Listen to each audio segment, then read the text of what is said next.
ನಮಸ್ಕಾರ ಬಸ್ಸು. ಎಲ್ರು ಹೇಗಿದ್ದೀರಾ? ಎಲ್ರು ತುಂಬಾ ಚೆನ್ನಾಗಿದ್ದೀರಾ ಅಂತ ಅನ್ಕೋತೀನಿ. ಮಿಸ್ಟರ್ ಕನ್ನಡಿಗ ಯೂಟ್ಯೂಬ್ ಚಾನಲ್ಗೆ ನಿಮ್ಮೆಲ್ಲರಿಗೂ ಮಾಡಿ ಸ್ವಾಗತ ಸುಸ್ವಾಗತ. ಇವತ್ತು ನಾನು ಮತ್ತೆ ನಿಮ್ ಮುಂದೆ ಬಂದಿದ್ದೀನಿ ಒಂದು ಹೊಸ ಕಂಟೆಂಟ್ ಜೊತೆ, ಒಂದು ಹೊಸ ಕಾನ್ಸೆಪ್ಟ್ ಜೊತೆ, ಒಂದು ಸಖತ್ತಾಗಿರೋ ಒಂದು ಹಿಸ್ಟಾರಿಕಲ್ ಜಾಗವನ್ನ ಇವತ್ತು ನಾನು ನಿಮಗೆ ತೋರಿಸೋದಕ್ಕೆ ಬಂದಿದ್ದೀನಿ. ನನ್ನ ಹಿಂದೆ ಇರೋ ಬ್ಯಾಕ್ ಗ್ರೌಂಡ್ ನೋಡಿದ್ರೆ ಗೊತ್ತಾಗುತ್ತೆ ನಾನು ಯಾವ್ದೋ ಜೈಲ್ ಮುಂದೆ ಇದೀನಿ ಅಂತ. ಸಂತೋಷ, ಬಹಳ ಸಂತೋಷ. ಹೌದು, ನಾನೀಗ ಇರೋದು ಒಂದು ಜೈಲಲ್ಲಿ. ಈ ಜೈಲ್ ಯಾವುದು, ಈ ಜೈಲಿನ ಇತಿಹಾಸ ಏನು, ಈ ಜೈಲಲ್ಲಿ ಯಾರ್ಯಾರೆಲ್ಲ ಇದ್ರು, ಇಲ್ಲಿನ ಒಂದು ವಾತಾವರಣ ಹೇಗಿದೆ, ಇಲ್ಲಿ ಇವಾಗ ಯಾರಾದ್ರೂ ಇದಾರಾ, ಏನು ಎತ್ತೋ ಅನ್ನೋ ಕಂಪ್ಲೀಟ್ ಇನ್ಫಾರ್ಮೇಶನ್ ನಾನು ನಿಮ್ಗೆ ಈ ವಿಡಿಯೋದಲ್ಲಿ ಕೊಡ್ತೀನಿ. ಬನ್ನಿ ಶುರು ಹಚ್ಕೊಳ್ಳೋಣ. ಸೊ ಬಸ್ಸು ಈಗ ಪರ್ಮಿಷನ್ ತಗೊಂಡಾಗಿದೆ. ನಮಗೆ ಗೈಡ್ ಮಾಡೋದಕ್ಕೆ ಒಬ್ರು ಬರ್ತಾರೆ. ಅವ್ರು ಯಾರು ಅಂತ ನಾನು ನಿಮ್ಗೆ ಮುಂದೆ ತೋರಿಸ್ತೀನಿ. ಈಗ ಒಂದ್ ಜಾಗಕ್ಕೆ ಹತ್ತಕ್ಕೆ ಹೇಳಿದಾರೆ. ಇಲ್ಲಿ ಹತ್ತಿ ನಾವು ಮೇಲ್ಗಡೆ ಹೇಗಿದೆ ಅಂತ ನೋಡೋಣ. ಉಫ್, ಹಳೆ ಕಾಲದ ಗುರು, ಹುಷಾರಾಗತ್ಬೇಕು. ವಾಹ್, ಓಕೆ. ಈಗ ಒಂದ್ ಜಾಗಕ್ಕೆ ಬಂದಿದ್ದೀನಿ. ಸೊ ಬಸ್ಸು, ಈಗ ನೀವೇನ್ ನೋಡ್ತಿದ್ದೀರಲ್ಲ ಈ ಒಂದು ಜಾಗ, ಈ ಗಾರೆ ಏನ್ ಕಾಣ್ತಿದೆ ಅಲ್ಲ, ಇದು 1867ರಲ್ಲಿ ಹಾಕಿರೋದಂತೆ ಮೋಲ್ಡ್. ಇದು ಆ ಒಂದು ಟೈಮಲ್ಲಿ ಹಾಕಿರೋ ಈ ಮೋಲ್ಡು ಹೇಗಿದೆ ಅಂತ ನಾನೇನ್ ಈ ಒಂದು ಜಾಗದಲ್ಲಿ ನಿಂತ್ಕೊಂಡು ವಿಡಿಯೋ ಮಾಡ್ತಿದ್ದೀನಲ್ಲ, ಈ ಎಕ್ಸಾಕ್ಟ್ ಈ ಜಾಗದಿಂದ ಈಗ ನಾನು ನಿಮಗೆ ತೋರಿಸ್ತೀನಿ ನೋಡಿ. ಅಲ್ಲಿ ಒಂದು ವಾಚ್ ಟವರ್ ಕಾಣ್ತಿದೆಯಲ್ಲ, ಎಕ್ಸಾಕ್ಟ್ ಒಂದೇ ಲೈನ್ ಅಲ್ಲಿ ಇದೆ. ಅಲ್ಲಿ ನಿಂತ್ಕೊಂಡವರು ಇಲ್ಲಿ ನಿಂತಿರೋರ್ನ ವಾಚ್ ಮಾಡೋದಕ್ಕೆ ಸರಿ ಹೊಂದೋ ರೀತಿ ಇದನ್ನ ಆಗಿನ ಕಾಲದಲ್ಲಿ ಕನ್ಸ್ಟ್ರಕ್ಟ್ ಮಾಡಿದ್ದಾರೆ. ಅವಾಗಿನ ಕಾಲದಲ್ಲಿ ಏನ್ ಕಟ್ಟಿದ್ರು ಗುರು, ನೋಡಿ ಹೆಂಗಿದೆ ಒಂಥರ. 1867-68 ಟೈಮ್ ಅಲ್ಲಿ ಆಸ್ಪಾಸಲ್ಲಿ ಕಟ್ಟಿರೋ ಒಂದು ಕಟ್ಟಡದ ಒಂದು ಶೈಲಿ ಅಂಡ್ ಅದರ ಒಂದು ಸ್ಟ್ರೆಂತ್ ನೆಕ್ಸ್ಟ್ ಲೆವೆಲ್ ಅಲ್ಲಿ ಇದೆ. ಕ್ರೇಜಿ. ತಿಳ್ಕೊಳಕ್ ತುಂಬಾ ಇದೆ, ಬನ್ನಿ ತಿಳ್ಕೊಳ್ಳೋಣ. ಹತ್ತದೇನೋ ಜೋಶಲ್ಲಿ ಹತ್ಬಿಟ್ಟೆ, ಇವಾಗ ಇಳಿಯೋದೇ ಮ್ಯಾಟ್ರು. ಸ್ವಲ್ಪ ಯಾಮಾರು ಎಡ್ಗಿಡ್ ಬಿದ್ರು ನಿಮಗೆ ಕಂಟೆಂಟ್ ಕೊಡೋದಿರ್ಲಿ, ನಾನೇ ಕಂಟೆಂಟ್ ಆಗೋಯ್ತೀನಿ ಆಮೇಲೆ. ಬನ್ನಿ ಇವಾಗ ಅವ್ರನ್ನ ಮೀಟ್ ಮಾಡಿ ಡಿಟೇಲ್ ಆಗಿ ಇನ್ಫಾರ್ಮೇಶನ್ ನ ಕೇಳಿ ತಿಳ್ಕೊಂಡು ನಿಮ್ಗೂ ತಿಳಿಸೋ ಪ್ರಯತ್ನವನ್ನ ನಾನು ಸಹ ಮಾಡ್ತೀನಿ. ಸೊ ಬಸ್ಸು, ಇವತ್ತು ನಮ್ಮ ಜೊತೆ ಈ ಬ್ಯಾಂಗ್ಳೂರ್ ಸೆಂಟ್ರಲ್ ಜೈಲಿನ ಕಂಪ್ಲೀಟ್ ಆಗಿ ನಮಗೆ ತೋರಿಸಿ ನಿಮಗೂ ತೋರಿಸಿ ಗೈಡೆನ್ಸ್ ಕೊಡೋದಕ್ಕೆ ನಮ್ ಜೊತೆಗಿದ್ದಾರೆ ಗಂಡಸಿ ಸದಾನಂದ ಸ್ವಾಮಿ ಸರ್ ಅವರು. ಅವ್ರಿಗೊಂದು ಹಾಯ್ ಹೇಳ್ಬಿಡೋಣ. ಹಾಯ್ ಸರ್, ಚೆನ್ನಾಗಿದ್ದೀರಾ sir? Fine fine. Bengaluru freedom park ಅಂದ್ರೆ ಬರೀ ಹೋರಾಟ, ಗಲಾಟಿ, ಗದ್ದಲ ಅಂತಾರೆ. ಆದ್ರೆ ಫ್ರೀಡಂ ಪಾರ್ಕ್ 22 ಎಕರೆ ಇದೆ. ಅದ್ರೊಳಗಡೆ ಏನೇನು ವಿಶೇಷತೆಗಳಿದೆ ಇವೆಲ್ಲ ನೋಡ್ಬೇಕು. ಮೊದಲನೇದಾಗಿ ಇದು ಅಲ್ಲಿದೆ, ನಾವು ನೋಡ್ಬೋದು. 1867ನೇ ಇಸ್ವಿ ಬೆಂಗಳೂರು ಸೆಂಟ್ರಲ್ ಜೈಲು, ಆಗಿನ ಬ್ರಿಟಿಷರ ಕಾಲದ ಕಟ್ಟಡ ಇದು. ಈ ವಾಲ್ ಕೂಡ ಇದು ನೆನ್ನೆ ಮೊನ್ನೆದಲ್ಲ, 158 ವರ್ಷ ಇತಿಹಾಸ ಇದೆ. ಅಂದ್ರೆ ಈ ವಾಲಿಗೆ 158 ವರ್ಷ ಇತಿಹಾಸ. 158 ವರ್ಷ ಇದೆ. ಅದೇ ಆಪೋಸಿಟ್ ನೋಡಿ ಅಶೋಕ ಸ್ತಂಭ ಇದೆ. ಇಲ್ಲಿ ಝೂಮ್ ಮಾಡಿ ನೋಡಿ ವೀಕ್ಷಕರಿಗೆ ತೋರಿಸಿ, ಅದು ಅಶೋಕ ಸ್ತಂಭ. ಮೊದಲನೇ ಫಸ್ಟ್ ಆ ರೋಡ್ ಪಕ್ಕ ಇತ್ತು ಇದ್ರದ್ದು ಮೈನ್ ರೋಡ್ ಮೇನ್ ವಾಲು. ಈಗ ಇದನ್ನ ಕ್ಲೋಸ್ ಮಾಡಿ ಫ್ರೀಡಂ ಪಾರ್ಕ್ ಅಂತ ಮಾಡಿದ್ದೀವಿ. ಇಲ್ಲಿ ಪಬ್ಲಿಕ್ ಬರಬಾರ್ದು ಅಂತ ಪಬ್ಲಿಕ್ಕಿಗೆ ಮೈನ್ ಎಂಟ್ರೆನ್ಸ್ ಮಾಡಿದ್ದೀವಿ. ಈ ಕಬ್ಬಣಗಳನ್ನ ತಾವು ಗಮನಿಸ್ಬೋದು. ಇದು ಒಂದೇ ಒಂದು ತುಕ್ಕು ಹಿಡಿದಿಲ್ಲ, ಯಾಕಂದ್ರೆ ಇತ್ತೀಚಿನ ಕಬ್ಬಣಗಳು 10 ವರ್ಷ ಬರಲ್ಲ. ನಾವು ಗಮನಿಸ್ಬೋದು, ಈ ಕಬ್ಬಣಗಳು ಆಗ್ಲಿ ವುಡ್ ಆಗ್ಲಿ ತುಂಬಾ ಗಟ್ಟಿಮುಟ್ಟಾಗಿದೆ. ತಾವು ಇಲ್ಲಿ ನೋಡ್ಬೋದು ಆ ಲಾಕು, ಆ ಇಂಟರ್ಲಾಕ್ಗಳು ಯಾವ ತರ ಇತ್ತು ಆಗಿನ ಕಾಲದಲ್ಲಿ. ಒಬ್ಬ ಕೈದಿನ ತಪ್ಸ್ಕೊಂಡಂಗೆ ಎಷ್ಟು ಗಟ್ಟಿಮುಟ್ಟಿಯಾದ ನೋಡಿದೆ, ತುಂಬಾ ಗಟ್ಟಿ ಇದು. ತಾವು ಇಲ್ಲಿಂದ ಕೈದಿಗಳು, ಯಾವುದೇ ಕೈದಿಗಳು, ಅದು ಮೈನ್ ಎಂಟ್ರೆನ್ಸ್ ನೋಡಿ. ಇದು ಅಂದ್ರೆ ಕೈದಿಗಳನ್ನ ಒಳಗಡೆ ಕರೀಬೇಕಾರೆ ಅಂಡ್ ರಿಲೀಸ್ ಮಾಡ್ಬೇಕಾದ್ರೆ ಇದೇ ಎಂಟ್ರೆನ್ಸ್. ಆ ಕಡೆ ಈ ಕಡೆ ಪೊಲೀಸ್ನವ್ರು ಇರ್ತಾ ಇದ್ರು. ಇಲ್ಲಿ ರಿಸರ್ವ್ ವ್ಯಾನ್ ಬಂದು ನಿಂತ್ಕೊಳ್ಳೋದಾಗ್ಲಿ, ಪೊಲೀಸ್ ಜೀಪ್ಗಳು ಬಂದು ನಿಂತ್ಕೊಂಡಾಗ ಅವ್ರನ್ನ ಒಳಗಡೆ ಇದೇ ಮೈನ್ ಎಂಟ್ರೆನ್ಸ್, ಒಳಗಡೆ ಇದೆ. ಇದರಿಂದಲೇ ಮುಂದೆ ಬಿಡ್ತಾ ಇದ್ದಿದ್ದು.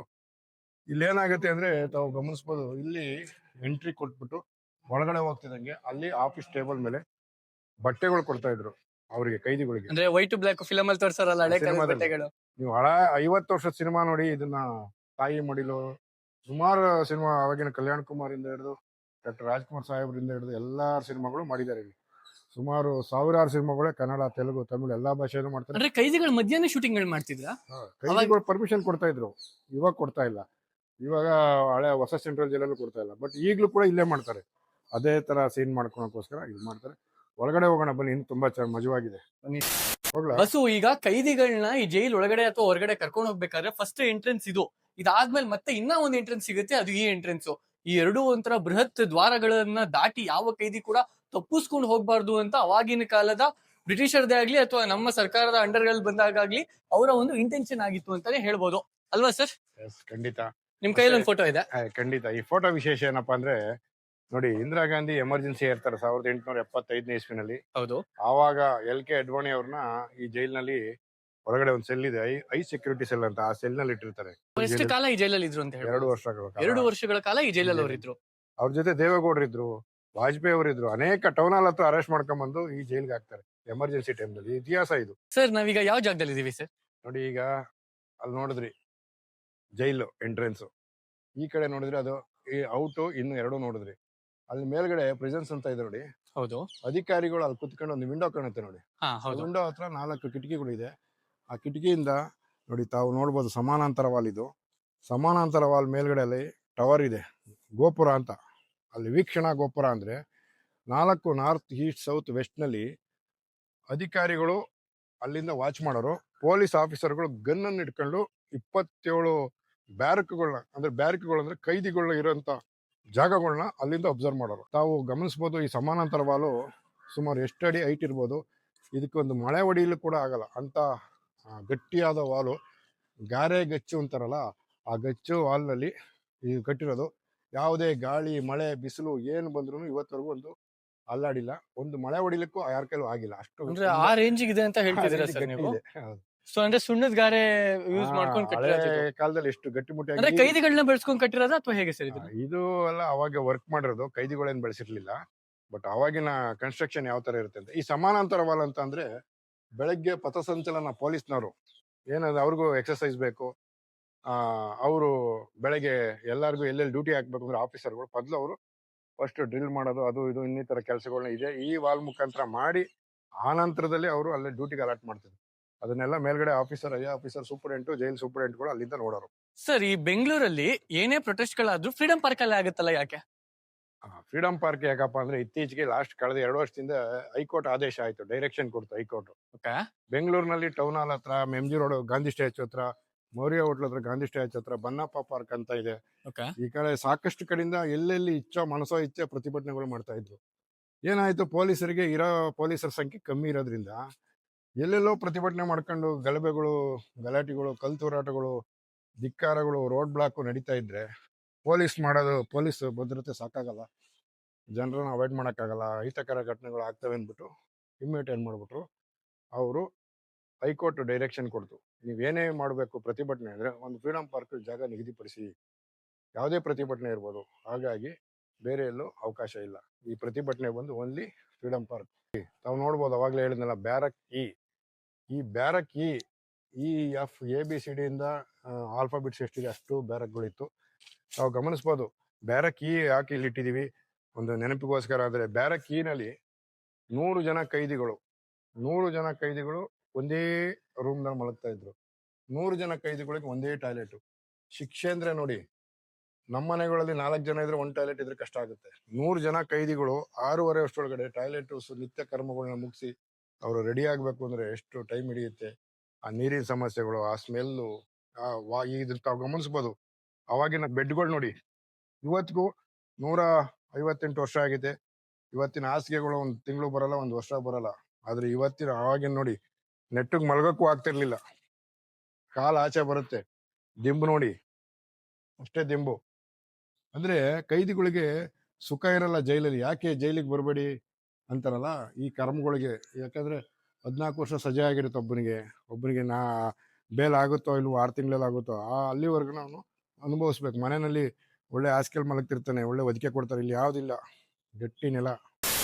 ಈ ರೀತಿಯ ಜೈಲಿನ ಬ್ಯಾರಕ್ಗಳಲ್ಲಿ ಕೈದಿಗಳು, ಅದು 100 ಜನ ಈ ಕಲ್ ಹಾಸಿಗೆ ಮೇಲೆ ಮಲ್ಕೋಬೇಕು ಅಂದ್ರೆ ಅವ್ರು ಹೇಳಿದ್ರಲ್ಲ, ಮಲ್ಕೊಂಡ್ರೆ ಕಾಲ್ ಕೂಡ ಆಚೆ ಬರುತ್ತೆ ಅಂತ. ಎಕ್ಸಾಂಪಲ್ ನಾನೇ ತೋರಿಸ್ಬಿಡ್ತೀನಿ ನೋಡಿ. ಅಪ್ಪ, ಕಲ್ ಹಾಸಿಗೆಗಳು. ಸೊ ನಾನೊಂದ್ 5 ಅಡಿ ಇದೀನಿ, ನಾನಿಲ್ಲಿ ಮಲ್ಕೊಂಡ್ರು ಕೂಡ ದಾಟುತ್ತೆ. ಈ ರೀತಿ ಕಷ್ಟ ಪಡ್ಕೊಂಡು ಮಲ್ಕೊಳ್ಳೋದ್ಕಿಂತ, ತಪ್ಪು ಮಾಡಿ ಜೈಲಿಗೆ ಬರೋದ್ಕಿಂತ ಆರಾಮಾಗಿ ಮನೇಲೇ ಇರ್ಬೋದು. ನೋಡಿ ಈಗ ನಾನು ನಮ್ಮ ಗೋಪುರ ಏನಪ್ಪಾ ಅಂದ್ರೆ, ಇದು ವೀಕ್ಷಣಾ ಟವರ್, ವಾಚಿಂಗ್ ಟವರ್ ಅಂತಾರೆ. ಕೈದಿಗಳನ್ನ ವೀಕ್ಷಣೆ ಮಾಡಲಿಕ್ಕೆ ತಾವು ಬನ್ನಿ, ಇಲ್ಲಿ ನೋಡ್ಬೋದು. ಸರ್ ಈ ಬ್ಯಾಂಗ್ಳೂರ್ ಸೆಂಟ್ರಲ್ ಜೈಲ್ ಅಂದ್ರೆ ಮೊದಲು ಬರೋದು ಇದು 80ರ ದಶಕದಲ್ಲಿ ಒಂದು ಫೇಮಸ್ ಆಗಿದ್ದ ಒಂದು ಸ್ಪಾಟ್ ಅಂತಾನೆ ಹೇಳ್ಬೋದು. ಬಿಕಾಸ್ ಇಲ್ಲಿ ನಡೆದಿರೋ ಕೆಲವೊಂದು ಘಟನಾವಳಿಗಳು, ಆ ಘಟನಾವಳಿಗಳಿಂದ ಈ ಜೈಲನ್ನ ಇನ್ನ ಬೇರೆ ರೀತಿಲೇ ಜನ ನೋಡಕ್ಕೆ ಶುರು ಮಾಡಿದ್ರು ಅಂತಾನೆ ಹೇಳ್ಬೋದು. ಬಿಕಾಸ್ ಇಲ್ಲಿ ಇದ್ದಂತ ಕೆಲವೊಂದು ನಟೋರಿಯಸ್ ವ್ಯಕ್ತಿಗಳು, ಅವ್ರಗಳ ಬಗ್ಗೆ ನೀವು ಹೇಳೋದಾದ್ರೆ? ನಟೋರಿಯಸ್ ಬೆಕ್ಕಿನ ರಾಜೇಂದ್ರ ಇರ್ಬೋದು, ಜೇಡಳ್ಳಿ ಕೃಷ್ಣಪ್ಪ ಇರ್ಬೋದು, ಶ್ರೀರಾಮ್ಪುರ ಕಿಟ್ಟಿ ಇರ್ಬೋದು, ಅನೇಕ ಇವ್ರು ಹೇಳಿದ್ರು ಮುತ್ತಪ್ಪ ಇರ್ಬೋದು. ಪ್ರತಿಯೊಬ್ಬರ ರೌಡಿಗಳೂ ಇದೆ ಮೂಲ ಸಂಸ್ಥಾನ ಅವ್ರಿಗೆ.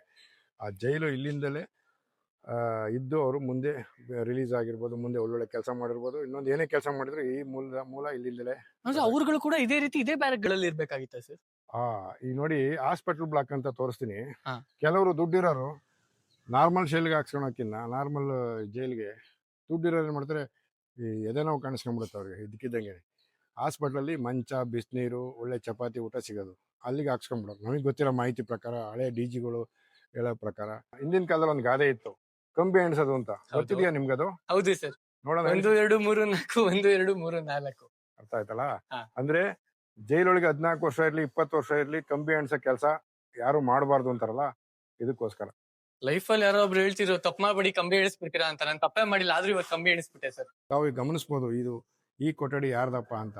ಅವಾಗ್ಲಿಂದ ಹೇಳ್ತಿದ್ದೆ, BJPಯ ಪಿತಾಮಹ ಅಂತೆಲ್ಲ ಕರಿಬೋದು LK ಅಡ್ವಾಣಿ ಅವರು ಈ ಜೈಲಲ್ಲಿ ಇದ್ದಿದ್ದು, ಈ ಸೆಲ್ಲಲ್ಲಿ ಇದ್ದಿದ್ದು. ಅವ್ರ ಕೊಠಡಿ ನೋಡಿ ಹೆಂಗಿತ್ತು ಅಂದ್ರೆ, ತಾವು ಗಮನಿಸ್ಬೋದು, ಈ ಬೆಡ್ಡಲ್ಲಿ ಅವ್ರು ಮಲಗ್ತಾ ಇದ್ರು. ಅವ್ರದ್ದು ವಾಶ್ರೂಮ್ ಮತ್ತೆ ಸ್ನಾನಗೃಹ ಎರಡೂ ಇಲ್ಲೇನೆ.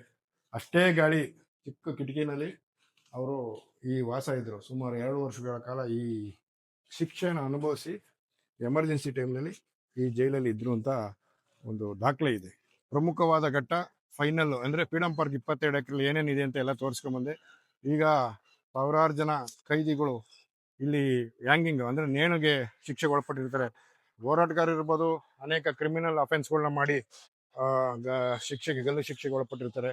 ಅವ್ರನ್ನ ಯಾವ ರೀತಿಯಾಗಿ ಹ್ಯಾಂಗ್ ಮಾಡ್ತಾ ಇದ್ರು ಅನ್ನೋದು ಈ ಹ್ಯಾಂಗಿಂಗ್ ಪಾಯಿಂಟ್. ಇದು ಒರಿಜಿನಲ್, ಇದು ಯಾವುದೇ ತರದ ಕೃತಕ ಅಲ್ಲ.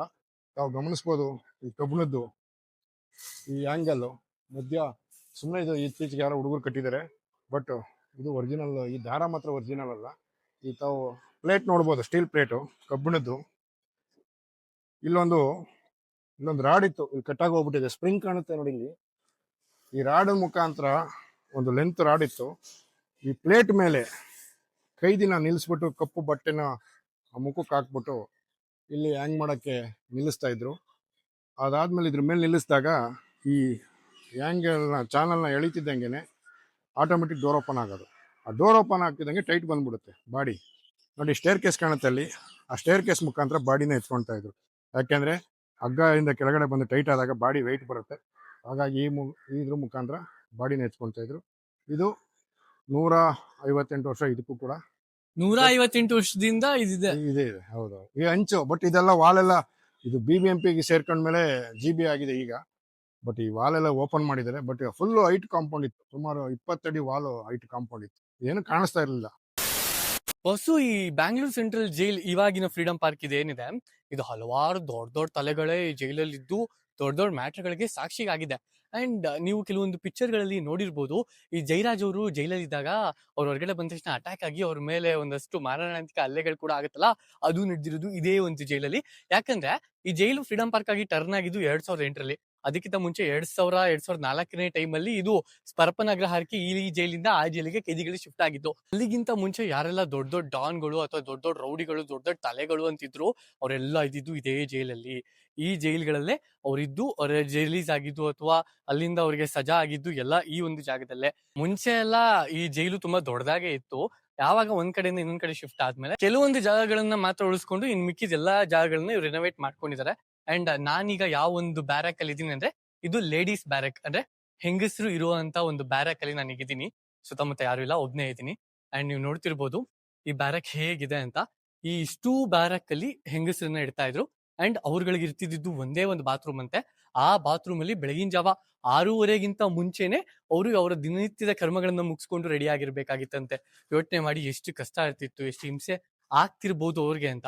ಆಬ್ವಿಯಸ್ ಆಗಿ ತಪ್ಪು ಮಾಡಿದ್ಮೇಲೆ ಹಿಂಸೆ ಪಡ್ಲೇಬೇಕು, ತಪ್ಪು ಮಾಡಬಾರ್ದಷ್ಟೇ. ಬೆಂಗಳೂರಿನ ಭೂಗತ ಜಗತ್ತಿನ 80-90ರ ದಶಕದಲ್ಲಿ ಇದ್ದ ಅಷ್ಟು ದೊಡ್ಡ ತಲೆಗಳು, ಜಯರಾಜು, ಕುತ್ವಾಲು, ಡೆಡ್ಲಿ ಸೋಮ, ಬೆಕ್ಕಿನ ಕಂಡ್ ರಾಜೇಂದ್ರ, ಇನ್ನೂ ಹಲವಾರು ಜನಗಳು ಇದ್ದಂತ ಜೈಲಿದು. ಅಂಡ್ ಅವರುಗಳು ಒಂದಲ್ಲ ಒಂದು ಸರಿಯಾದ್ರೂ ಈ ಬೆಡ್ಗಳಲ್ಲಿ ಮಲಗಿರ್ತಾರೆ ಅಂಡ್ ಅದನ್ನ ಯೂಸ್ ಮಾಡಿರ್ತಾರೆ. ಇವತ್ತು ನಾನು ಆ ಜಾಗದಲ್ಲಿ ನಿಂತ್ಕೊಂಡಿದೀನಿ. ಆದ್ರೆ ಅವ್ರು ತಪ್ಪು ಮಾಡಿ ಒಳಗಡೆ ಬರ್ತಿದ್ರು, ನಾವು ತಪ್ಪು ಮಾಡದೆ ನಿಮಗೆ ತೋರ್ಸೋಣ ಅಂತ ಬಂದಿದೀವಿ ಅಷ್ಟೇ. ಬನ್ನಿ ಹೋಗೋಣ. ಕ್ಲಾಪ್ಸ್ ಹೊಡ್ರಿ, ಸುಮ್ಮನೆ ಕೂತಿರಲ್ಲ.